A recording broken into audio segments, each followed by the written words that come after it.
রায়গঞ্জে প্রকাশ্যে ঘাসফুলের কোন্দল। তৃণমূল প্রধানের বাড়িতে হামলা চালালেন দলেরই নেতাকর্মীরা। তৃণমূলের গ্রাম পঞ্চায়েত প্রধানের বাড়িতে হামলার অভিযোগ উঠল দলেরই একাংশের বিরুদ্ধে। বৃহস্পতিবার ভোররাতে ঘটনাটি ঘটেছে রায়গঞ্জের মারাইকুড়া গ্রাম পঞ্চায়েত এলাকায়। ঘটনায় অভিযোগের তীর ওই গ্রাম পঞ্চায়েতেরই তৃণমূল সদস্যের ছেলে পার্থ দাসের বিরুদ্ধে।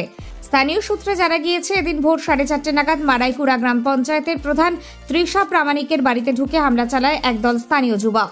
বড় বড় পাথর ছুঁড়ে বাড়ির জানলার কাঁচ ভেঙে ফেলার পাশাপাশি গালিগালাজও করা হয় বলে অভিযোগ, যার জেরে বাড়িতে থাকা লোকজনের মধ্যে আতঙ্ক ছড়িয়ে পড়ে।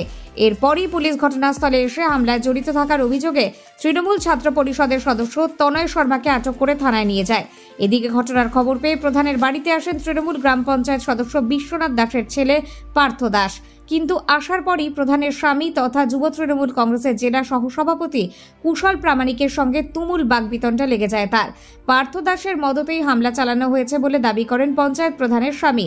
যদিও পার্থ দাবি করেন যে তিনি এই ব্যাপারে কিছুই জানেন না। বেলা বাড়তেই ভিড় বাড়তে থাকে গ্রাম পঞ্চায়েতের সদস্যদের। খবর পেয়ে ঘটনাস্থলে আসেন তৃণমূল ছাত্র পরিষদের জেলা সভাপতি রন্ত দাস। তার দাবি, যারা হামলা চালিয়েছেন তারা দলের কেউ নয়, পুলিশ অভিযুক্তদের গ্রেফতার করবে। এই প্রসঙ্গে স্থানীয় বাসিন্দা পার্থপ্রতিম চৌধুরী বলেন, বোমাগুলির কালচার তৃণমূলের সংস্কৃতি। নিজেদের মধ্যে ভাগবাটোয়ারা ও গোষ্ঠীদ্বন্দ্ব নিয়ে এত সমস্যা, এদের জন্য এলাকার পরিস্থিতি উত্তপ্ত হচ্ছে।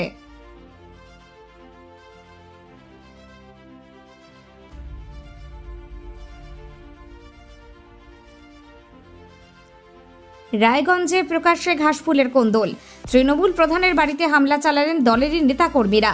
তৃণমূলের গ্রাম পঞ্চায়েত প্রধানের বাড়িতে হামলার অভিযোগ উঠল দলেরই একাংশের বিরুদ্ধে। বৃহস্পতিবার ভোররাতে ঘটনাটি ঘটেছে রায়গঞ্জের মারাইকুড়া গ্রাম পঞ্চায়েত এলাকায়। ঘটনায় অভিযোগের তীর ওই গ্রাম পঞ্চায়েতেরই তৃণমূল সদস্যের ছেলে পার্থ দাসের বিরুদ্ধে।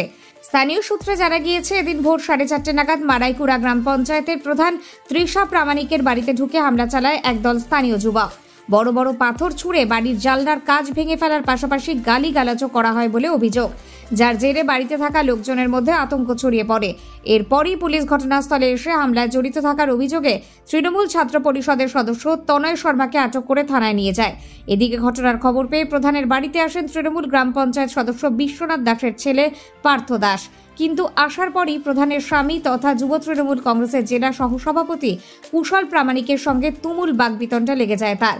পার্থ দাসের মদতেই হামলা চালানো হয়েছে বলে দাবি করেন পঞ্চায়েত প্রধানের স্বামী। যদিও পার্থ দাবি করেন যে তিনি এই ব্যাপারে কিছুই জানেন না। বেলা বাড়তেই ভিড় বাড়তে থাকে গ্রাম পঞ্চায়েতের সদস্যদের। খবর পেয়ে ঘটনাস্থলে আসেন তৃণমূল ছাত্র পরিষদের জেলা সভাপতি রন্ত দাস।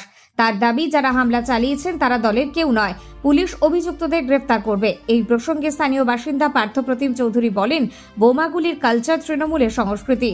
নিজেদের মধ্যে ভাগবাটোয়ারা ও গোষ্ঠীদ্বন্দ্ব নিয়ে এত সমস্যা, এদের জন্য এলাকার পরিস্থিতি উত্তপ্ত হচ্ছে।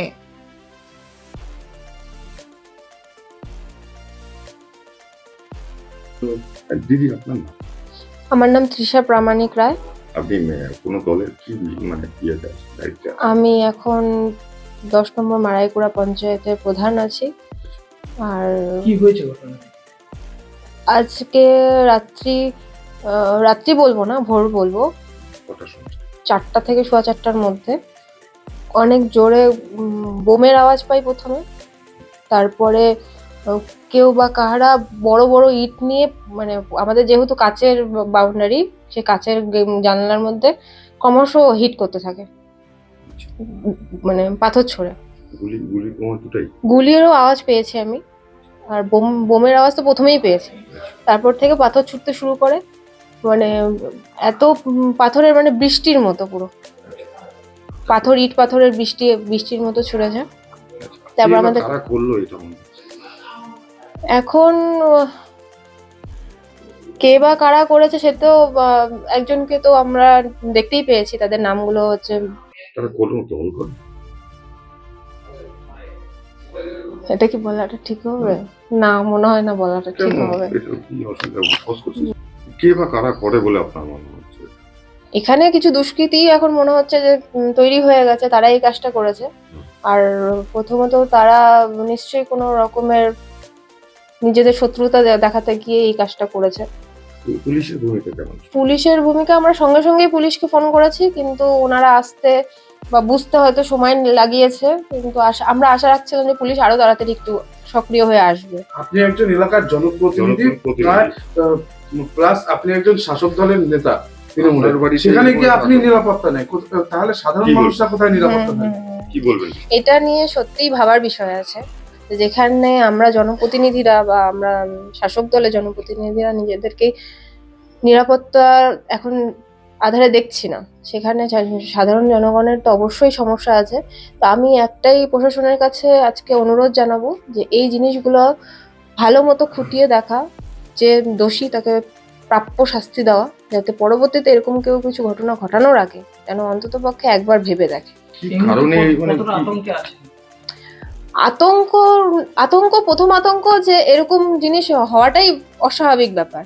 আজকে আমরা স্বাধীন দেশে বসবাস করি, আমরা স্বাধীন, সেখানে আমাদের কারো বাড়িতে হামলা হবে বা কোনো দুষ্কৃতী হামলা, আমরা যেখানে রায়গঞ্জের দুষ্কৃতী হামলা প্রায় নাই বলতে গেলে নাইয়ের কাছাকাছি, এখন এখানে কোনো রকম দুষ্কৃতী হামলা দেখা যায় না সচরাচর।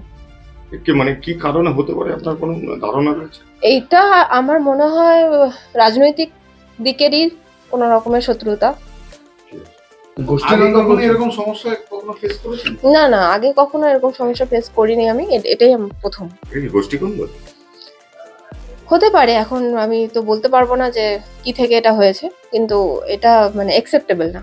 আচ্ছা, বাড়িতে কখন দেখলেন যে এরকম ভাবে ইট পাটকেল পড়ছে, এরকম বোম পড়ছে? 4টা থেকে 4:15টার মধ্যে এই ঘটনাটা ঘটেছে, আর এটা কন্টিনিউয়াসলি চলেছে 5টা অবধি। এই বাড়িতে আপনারা কে কে থাকেন? আমি থাকি এবং আমার হাজবেন্ড থাকে। আপনার নাম? আমার নাম পার্থ দাস। কি দায়িত্ব? আমি পাশের ওয়ার্ডে আমার বাবার মেম্বার। আমি রায়গঞ্জ তৃণমূল ছাত্র পরিষদের ব্লকের দায়িত্বে আছি, ব্লক প্রেসিডেন্ট। কি হলো এখানে আমাদের পাশের মেম্বার নান্টু কাকা আমাকে ফোন করে বললো যে এরকম কুশলের মানে আমাদের প্রধানের বাড়িতে এরকম ভাঙচুর হয়েছে। তো আমি আসলাম, তার জন্য আমি যাই হোক অনেকবার ফোন টোন করার পরে আমি ঘুম থেকে উঠে আসলাম। তো আসার পরে তো আমি দেখলাম যে এখানে ভাঙচুরের ঢিল টিল পড়ে আছে তো নিচে। তো এই ব্যাপার এর বাড়িতে মানে গেট ফেট লাগানো, অনেক বড় বড় গেট, কিন্তু এই গেট ভেঙে কিংবা এই গেট টপকিয়ে কেউ যদি ভাঙতে পারে এরকম কোনো ব্যাপার নেই। তো এসে দেখলাম যে নান্টু কাকার ওয়ার্ডেরই একজন আছে, যে ওখানকার ছেলে। তো ওখানে কেউ আমার রিলেটিভ মানে আমার চেনার পরিচিত ওরাও আছে। তো বলছে ওরা ক্যাটারিং করে বাড়ি যাচ্ছিলো, তো ওদের দেখেছে, তো ওদেরকে ধর করেছে, ওরা ওখানে গাড়ি রেখে ওরা ওখান থেকে ভেঙে গেছে আর কি ভয়ে। তো এবার ব্যাপার বলছে যে ওরাই করেছে, কিন্তু আমার মনে হয় যে এটা ওরা করতে পারে না আর এটা করবে না, ঠিক আছে। কিন্তু হ্যাঁ, এটা যখন আমি বললাম যে এটা তো করতে পারে না, মানে প্রধান মানে আমি তো ঘুম থেকে উঠে আসলাম, সবাই আমাকে দেখে বুঝতে পারছেন যে আমার এই অবস্থায় যে আমি ঘুম থেকে উঠে এসেছি, আমি হাফ প্যান্ট পরে আমি কিন্তু চাদর নিয়ে ঘুম থেকে উঠে এসেছি। আমি খবর পেয়ে আমার ফোন এসেছে, আমার নান্টুকার ফোনে আমার ফোন কলটা চেক করতে পারেন। ইভেন আমি এখানে দেখাতে পারি, আমি এখন আমাদের ডিস্ট্রিক্ট যে প্রেসিডেন্ট আছে রন্তু দাস, আমি তাকে ফোন করেছিলাম। আদার্স আমাকে নান্টুকা এখানে ফোন করেছে, আমি খবর করেছিলাম, আমার বাড়ির থেকে ফোন এসেছিলো। আর এখানে যে নান্টুকা আমাকে ফোন করেছে, এই যে কল লিস্টটা আমি দেখাচ্ছি।